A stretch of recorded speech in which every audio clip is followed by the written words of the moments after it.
Baik, selamat siang. Assalamualaikum warahmatullahi wabarakatuh. Hari ini kita akan melanjutkan materi kita tentang rekayasa piranti lunak, yaitu chapter desain software. Ya, ini outline materi kita yang akan kita bahas hari ini, yaitu tentang desain software, konsep desain, dan juga desain interface. Nah, di sini apa yang dimaksud dengan desain software? Jadi secara urutan ya. Jadi kalau misalkan kemarin kita udah membahas tentang proses pembangunan sebuah software, yaitu tepatnya pencarian kebutuhan ya, atau spesifikasi dari sebuah software. Nah, ketika spesifikasi itu sudah ditemukan, ketika data-data atau informasi sudah dikumpulkan, maka tahap selanjutnya adalah membangun sebuah desain dari software yang akan di develop atau dibangun. Nah, secara definisi bisa dikatakan kalau di desain software itu adalah sebuah representasi rekayasa yang memiliki arti dari sesuatu yang akan dibuat. Dalam hal ini adalah sebuah software. Jadi secara tingkatan teknik gitu ya, software engineering atau rekayasa piranti lunak itu dimulai dengan serangkaian tugas pemodelan kalau di tahap desain, yang membawa kepada suatu spesifikasi lengkap dari persyaratan atau requirement sebuah software. Nah, terus kemudian requirement itu nanti representasi itu kan kayak dituangkan ke dalam bentuk desain. Jadi yang sebelumnya kita mungkin dapatnya adalah sebuah narasi, cerita atau tulisan gitu, terus kemudian kita tuangkan atau diterjemahkan ke dalam bentuk desain supaya nanti desain ini bisa dicerna atau bisa di-share ke pihak teknis yang lain gitu, misalkan ke pihak developer, terus juga ke pihak analis, ke desain interface dan segala macam. Nah, di sini konteks desain dari software engineering yang dimaksud dengan apa saja yang akan didesain nantinya itu ada data, terus arsitektur, kemudian ada juga komponen serta interface. Nah, itu bagian-bagian yang akan dilakukan proses desain. Nah, di sini ketika dilakukan proses desain, maka desain yang baik itu ciri-cirinya dia akan mengakomodasi semua kebutuhan dari sistem atau software. Nah, terus kemudian juga desain yang baik bisa dibaca serta dipahami, serta yang paling penting desain itu dia menyajikan gambaran utuh uh, software yang akan dibangun. Baik itu dari segi data tentunya, kemudian fungsi serta behavior gitu atau tingkah laku dari software tersebut. Nah, terus kemudian di dalam proses desain software, maka ada elemen dari model analis gitu atau analisa model. Analisa model yaitu menganalisa suatu model gitu ya. Model itu kan gambarnya. Nah, maka di sini dalam menganalisa suatu model, maka harus dapat mencapai sasaran yang tadi gitu ya, apa namanya, desain yang baik.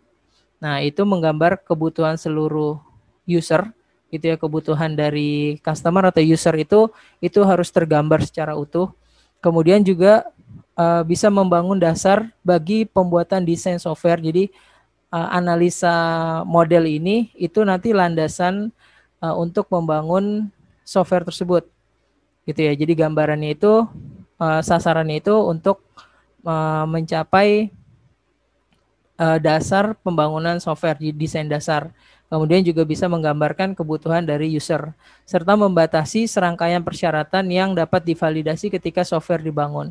Nah, di sini artinya ketika narasi gitu ya, ketika mencari requirement kan kadang-kadang mungkin ada yang miss gitu, yang apa namanya, fitur yang tidak ter tergambarkan atau fitur yang tidak terakomodir. Nah, dengan menganalisa desain ini, dengan menganalisa gambarnya ini, nah nanti itu akan kelihatan gitu. Oh, ini sebenarnya ada fitur yang kurang gitu atau fitur yang tidak terakomodir. Nah, dengan adanya desain itu bisa dilihat gitu kalau misalkan ada kekurangannya. Nah, terus kemudian Tadi ya, jadi desain software itu ya tadi yang ditekankan itu nanti di dalamnya ketika melakukan proses desain itu ada desain data. Desain data itu terkait tentang struktur data, relasi data. Nah, terus kemudian ada juga desain arsitektur. Nah, desain arsitektur itu nanti kaitannya dengan relasi elemen struktur utama software gitu. Jadi fitur-fiturnya.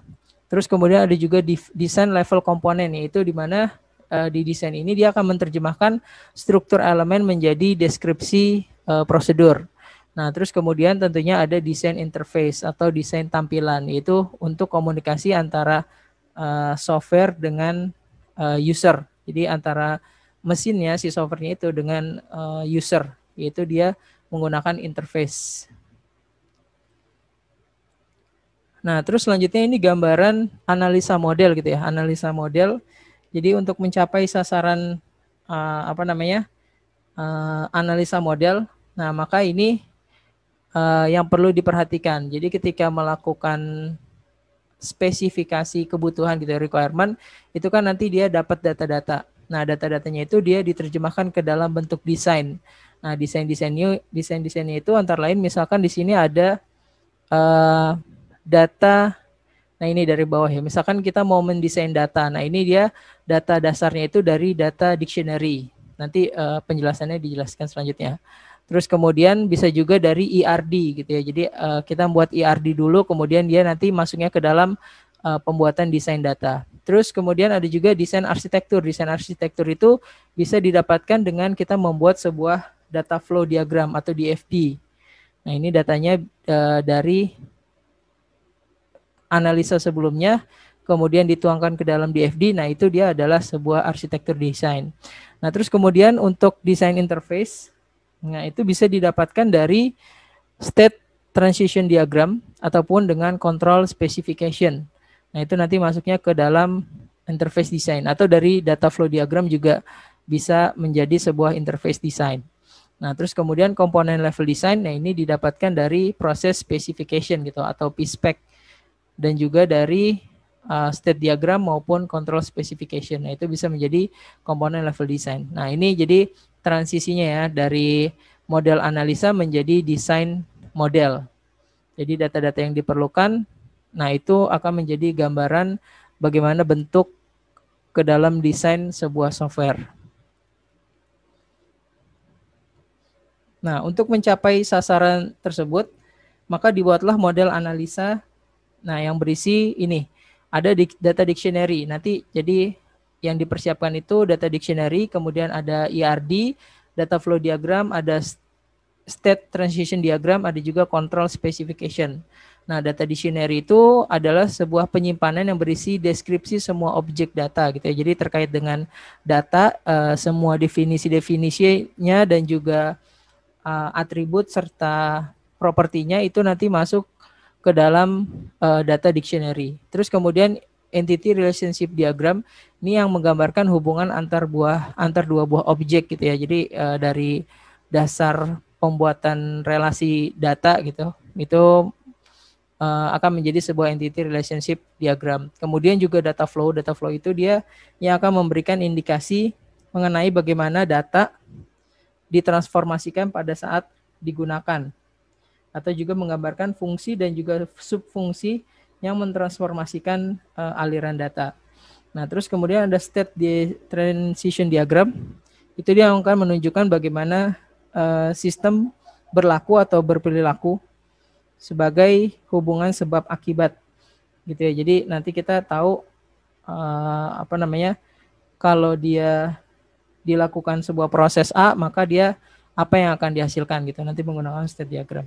Nah, terus kemudian control specification itu adalah informasi tambahan mengenai aspek kontrol dari sebuah software. Nah, ini model analisa model yang dilakukan ketika proses membangun sebuah desain. Nah, terus kemudian permodelan data itu adalah sebuah tahapan dalam merancang sebuah sistem informasi atau sebuah software. Nah, permodelan data itu berfokus pada data apa yang akan disimpan dan menggambarkan hubungan antara entity set yang dibutuhkan oleh sebuah organisasi database di dalam pengelolaan data. Nah, biasanya untuk mendapatkan informasi terkait tentang pengolahan data, nah itu dia dilakukan diskusi ya. Jadi yang didiskusikan itu bagaimana komposisi dari masing-masing objek data, terus juga atributnya seperti apa. Kemudian nanti database-nya atau objek datanya itu letaknya di mana. Terus hubungan antar masing-masing objek dan objek lainnya itu seperti apa. Kemudian bagaimana hubungan antara objek dan juga dengan proses gitu ya. Jadi ada data dengan data, ada juga data dengan proses gitu ya. Kalau misalkan kita gambar sebuah ERD, nanti kan dari situ baru muncul database-database yang lain gitu. Nah, terus kemudian permodelan data ini udah masuk ke pembahasan tentang bagaimana mendesain data gitu ya. Jadi di sini ketika akan membahas tentang desain data atau permodelan data, maka pembahasannya itu tentang bagaimana komposisi dari masing-masing objek data dan atribut apa saja yang menggambarkan objek data tersebut. Kemudian bagaimana hubungan antar masing-masing objek dan objek lain, dan juga bagaimana hubungan antara objek dengan proses yang mentransformasikannya, yaitu di data flow diagram. Terus kemudian ada juga yang namanya objek data. Nah, objek data ini adalah representasi dari hampir semua informasi gabungan yang harus dikenali atau dipahami oleh software. Nah, nanti objek data itu dia akan mempunyai atribut. Nah, atribut ini dia yang akan menentukan properti dari suatu objek data dan mengambil salah satu dari 3 karakteristik yang berbeda. Menamai, menggambarkan, dan juga membuat referensi. Nah, terus hubungan objek data disambungkan satu dengan yang lain dengan berbagai macam cara gitu ya. Jadi misalkan ada relasi kardinalitas gitu ya. Jadi kalau misalkan kita akan membangun database gitu kan, jadi ada kayak objeknya dulu. Misalkan mahasiswa nanti dia punya atribut gitu, ada NIM-nya, ada gendernya, ada alamatnya, ada nama dan segala macam. Nah, terus dia nanti akan punya hubungan dengan data yang lain. Gitu, misalkan mahasiswa nanti dia punya kelas gitu, atau dia punya mata kuliah atau SKS segala macam. Baik, nah ini adalah relasi datanya. Jadi ada kardinalitas, jadi ada indeks hubungannya. Nah, di sini model data harus dapat merepresentasikan jumlah peristiwa dari objek-objek di dalam hubungan yang diberikan. Misalkan ada hubungan one to one, one to many, many to one, dan seterusnya. Nah, sedangkan ERD atau Entity Relationship Diagram itu akan menggambarkan hubungan antar objek data. Nah, ini yang mungkin udah pernah kalian pelajari ya. Jadi bagaimana membangun sebuah relasi data. Nah, itu menggunakan ERD. Nah, terus selanjutnya adalah membuat DFD atau Data Flow Diagram. Nah, data flow diagram di sini merupakan sebuah teknis grafis yang menggambarkan aliran informasi dan juga transformasi yang diaplikasikan pada saat data bergerak dari input menjadi output. Atau dikenal juga dengan sebutan grafik aliran data atau bubble chart. Nah, komponen di AFD itu ada proses, terus ada external entity, ada data flow, dan juga data store. Proses itu biasanya untuk menunjukkan apa yang dikerjakan oleh software. Nah, setiap proses itu dia pasti memiliki nama yang unik dan juga nomor yang ditempatkan di dalam simbol.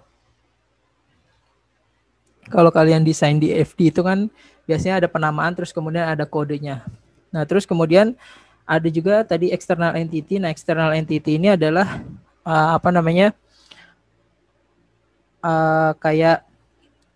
eksternal di luar software gitu, tapi mereka ataupun entity ini merupakan salah satu bagian dari proses tersebut atau yang memberikan input data ke dalam software atau digunakan oleh output software gitu. Jadi ya kayak entity yang ada di luar gitu, tapi sebenarnya dia bagian dari DFD. Terus kemudian ada data flow. Data flow ini tempat nyimpan datanya serta data store. Data store ini itu adalah proses yang dapat menempatkan data ke dalam data store atau pengambilan dari data store tersebut. Nah, setiap data store mempunyai nama dan hubungan dengan external entity. Namanya unik gitu ya. Namanya harus beda. Nah, terus kemudian ada juga istilahnya permodelan tingkah laku. Permodelan tingkah laku ini itu adalah model atau gambaran perilaku yang menggambarkan bagaimana software merespon event atau merespon tingkah laku sebelumnya. Jadi merespon stimulus gitu ya. Jadi kalau ada proses menekan tombol A, nanti itu responnya apa gitu. Ada input data, ntar feedbacknya apa gitu.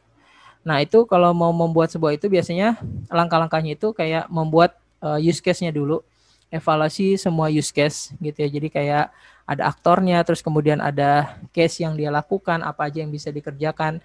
Nah, terus kemudian dikenali setiap case atau setiap eventnya yang mengendalikan urutan interaksi dan relasi terhadap objek yang lain. Terus kemudian membuat urutan untuk setiap use case, terus membangun state diagram serta mereview model behavioralnya. Nah, terus kemudian ini tadi kamus data. Nah, kamus data itu adalah suatu daftar elemen yang terorganisir dengan definisi yang tetap sesuai dengan sistem, sehingga user dan analis sistem punya pengertian yang sama tentang input, output, dan juga komponen data store. Pembentukan kamus data dilaksanakan dalam tahap analisis dan perancangan suatu sistem. Pada tahap analis kamus data, kamus data merupakan alat komunikasi antar user dan sistem. Pada tahap perancangan dapat digunakan untuk merancang input, laporan, dan juga database. Jadi kamus data itu ya kayak istilah-istilah yang diseragamkan gitu biar seluruh stakeholder ngerti gitu tentang istilah-istilah yang dipakai. Dan kamus data ini juga biasanya untuk hal-hal teknis itu sebagai ya kayak penghubung gitu ya, kayak semacam dokumentasi komunikasi gitulah yang akan digunakan di dalam proses dari analis kemudian desain, kemudian nanti di pihak developer juga akan menggunakan gitu. Jadi biar istilahnya itu dimengerti gitu. Nah, terus selanjutnya adalah konsep desain. Nah, konsep desain ini kayak semacam desain. Jadi kalau tadi kan ngomongin data, terus kemudian ngomongin komponen-komponennya yang digunakan untuk membuat desain gitu. Jadi ada IRD, terus kemudian ada DFD, itu masih terkait dengan pembuatan proses desain datanya. Nah, sekarang di dalam membuat desain gitu ya, desain secara keseluruhan, mulai dari data, fitur, terus kemudian ada diagram activity, terus sampai ke interface segala macam. Nah, ini konsepnya itu ada yang namanya abstraksi. Jadi ini nama-namanya. Jadi nama konsep-konsepnya. Ada yang namanya abstraksi, di mana di situ akan membuat gambaran data, prosedur, dan juga kendalinya dulu gitu. Jadi dilakukan secara abstrak dulu gambarannya. Kemudian ada istilahnya namanya refinement, yaitu menerjemahkan dari bentuk umum ke bentuk lebih detail. Jadi di abstraksi itu kan digambarkan secara umum. Kemudian di refinement diterjemahkan dalam bentuk lebih detail lagi. Terus kemudian lanjut ke proses modularitas. Modularitas itu dia akan memecahkan ya, membagi sebuah software itu menjadi komponen-komponen kecil. Jadi misalkan fiturnya besar, itu dibagi-bagi gitu, diperkecil. Kemudian ada arsitektur software. Nah, ini gambaran hubungan antar komponen-komponen kecil tersebut. Terus kemudian ada hierarki kendali, yaitu gambaran organisasi komponen. Jadi kalau misalkan sebuah website besar, nah itu ntar dipecah, ada beberapa fitur, fiturnya dipecah-pecah lagi. Kemudian nanti digambarkan hubungannya. Nah, terus selanjutnya dibikin kayak hierarki gitu. Yang paling atas ini misalkan fitur utama, terus kemudian ke bawahnya ada fitur apa, ke bawah segala macam gitu. Jadi kayak ya pohon fungsi. Kemudian ada partisi struktural, yang ini akan mengelompokkan berdasarkan hierarki ya. Nanti hierarkinya tersebut dikelompokkan berdasarkan prosesnya. Ini misalkan proses input, nih proses cetak data dan seterusnya gitu, dikelompok-kelompokkan. Nah, terus juga ada struktur data. Nah, ini adalah relasi logis antar elemen data. Jadi desain datanya. Kemudian ada prosedur software, yaitu urutan proses dan juga keputusan. Serta ada penyembunyian informasi. Nah, ini untuk pengaturan hak akses. Jadi kan ada privilege gitu ya, nggak seluruh user itu boleh mengakses seluruh menu. Itu ada batasan-batasannya. Nah, terus kemudian ya setiap desain itu harus ada dokumentasinya. Nah, dokumentasi ini adalah ruang lingkup desain berdasarkan spesifikasi software atau sistem. Nah, jadi dokumentasinya kalau dari yang sebelumnya itu ya bahas tentang dokumentasi analis dan juga kebutuhan.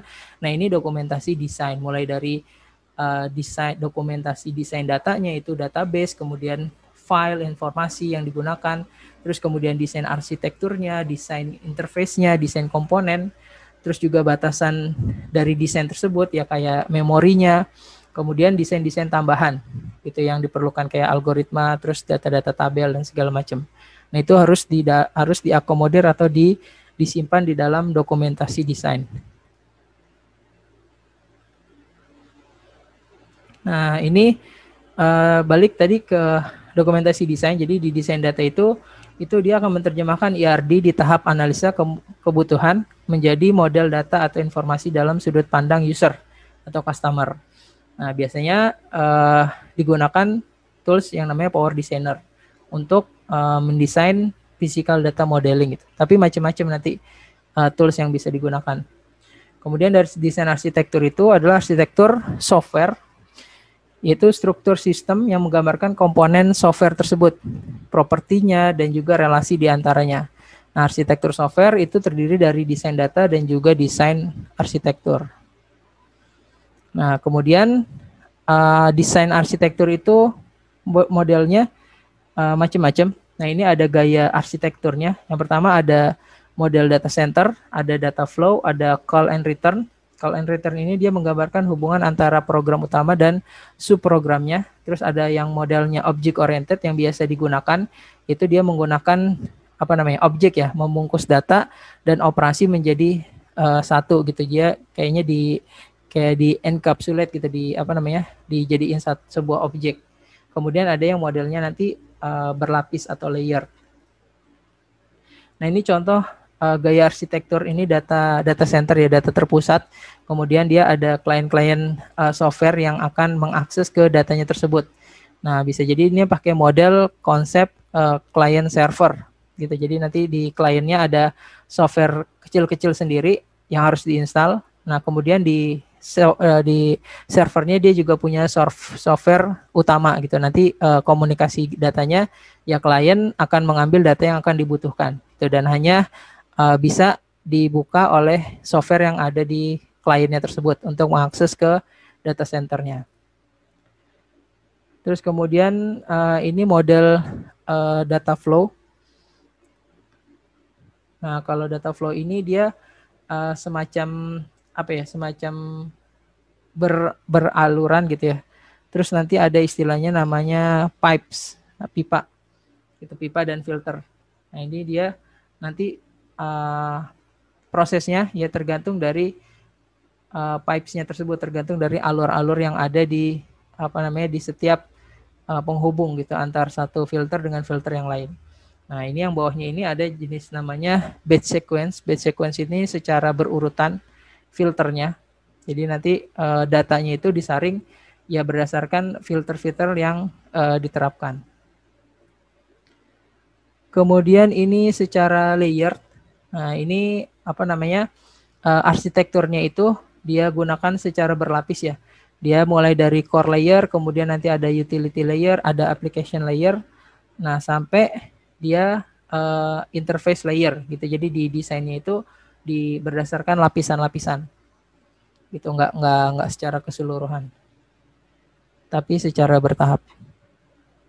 Nah, kemudian desain interface ini adalah desain yang digunakan untuk mendesain tampilan. Nah, biasanya untuk mendesain tampilan itu dia pakai yang namanya 8 Golden Rules Schneiderman. Nah, ini aturan emas Schneiderman ini dia ada 8. Nah, itu adalah mempertahankan konsistensi, artinya dia harus konsisten penggunaan warna, penggunaan polanya, temanya dan segala macam. Terus kemudian menggunakan shortcut untuk mempermudah perpindahan. Kemudian menawarkan feedback yang informatif gitu ya. Jadi kalau misalkan masuk ke dalam satu menu, dia bisa mundur lagi. Kemudian ada pembimbing pengguna melakukan pekerjaan yang rumit. Jadi kalau misalkan dia mau melakukan sebuah proses di dalam sebuah software. Nah, itu ada petunjuknya gitu ya, ada informasinya apa yang harus dia lakukan tuh. Nah, terus kemudian menawarkan pengendalian error yang sederhana. Jadi kalau misalkan dia menggunakan software tersebut kemudian terjadi sebuah error, nah itu ada ada undo-nya gitu, ada tuntunannya gitu untuk kembali lagi ke proses yang benar. Terus kemudian ada juga menawarkan pembatalan perintah yang mudah. Jadi kalau misalkan dia melakukan sebuah proses itu bisa di cancel gitu dengan tombol yang tersedia di sana. Terus kemudian jadikan pengguna merasa memegang kendali gitu. Jadi dibuat user itu yang mengendalikan sistem gitu. Jangan sampai user input terus kemudian tanpa dia sadari kalau dia udah menyimpan data gitu. Tahu-tahu dia melakukan proses. Nah, itu jangan dibuat seperti itu, tapi dibuat user yang memegang kendali datanya yang di-input terus diproses segala macam, dia harus tahu. Kemudian membuat itu simple gitu, keep it simple, membuat tampilan software itu simple. Nah, ini adalah 8 golden rules dari Snyderman. Nah, ini kemudian proses desain interface, dia menggunakan model spiral. Jadi dilakukan analisa, terus kemudian divalidasi interface-nya, diimplementasi, terus kemudian didesain, terus dilakukan prosesnya secara berulang-ulang. Nah, ini model spiral dalam menggunakan atau membuat sebuah desain interface. Nah, terus kemudian ini ada juga model interface design evaluation cycle. Jadi proses evaluasi secara berputar gitu ya. Ini menggunakan prototype. Jadi pertama ada preliminary desainnya dulu, kemudian dibangun sebuah prototype interface, terus prototype-nya dievaluasi sama user. Kemudian nanti usernya akan memberikan masukan gitu kepada desainer. Kemudian di desainernya dia akan memodifikasi gitu kalau misalkan ada perubahan atau ada masukan. Terus di build prototype-nya, masih prototype. Kemudian kalau udah jadi dievaluasi lagi sama user. Terus kalau tidak ada perbaikan artinya interface sudah komplit gitu, interface desainnya, baru desainnya aja gitu untuk dilakukan proses development. Terus kemudian ini desain level komponen. Jadi desain level komponen itu dibuat secara prosedural ya. Jadi desain level komponen disebut juga dengan desain prosedural. Nah, di mana desain data, arsitektur, dan juga interface harus diterjemahkan menjadi software yang bisa dijalankan. Nah, biasanya bentuknya desain level komponen ini bisa dalam bentuk grafis atau flowchart, terus bisa juga dalam bentuk tabel atau tabular, terus bisa juga dalam bentuk bahasa pemrograman gitu ya, kayak pseudocode. Nah, ini contoh-contohnya, ini flowchart ketika membangun desain desain komponennya. Jadi seluruh komponen dari software udah ada di sini, terus alurnya juga ada. Nah, ini dia menggunakan flowchart untuk menggambar desain komponen software tersebut. Terus kemudian juga menggunakan tabel, gitu. Misalkan kondisinya apa, terus kemudian aturannya apa yang dilakukan, gitu. Misalkan di setiap fitur, ini, segala macam. Terus ini pseudocode. Nah, ini pseudocode itu ya kayak semacam bahasa pemrograman, gitu ya, alurnya. Nah, ini tapi dibuat ya semirip mungkin dengan bahasa umum, tapi ya udah nyambung-nyambung dengan bahasa pemrograman. Jadi di sini dia bisa tahu model alurnya seperti apa, tapi lebih mudah lagi kalau menggunakan flowchart. Oke, sampai di sini dulu materi yang bisa disampaikan terkait dengan desain sistem. Terima kasih. Assalamualaikum warahmatullahi wabarakatuh.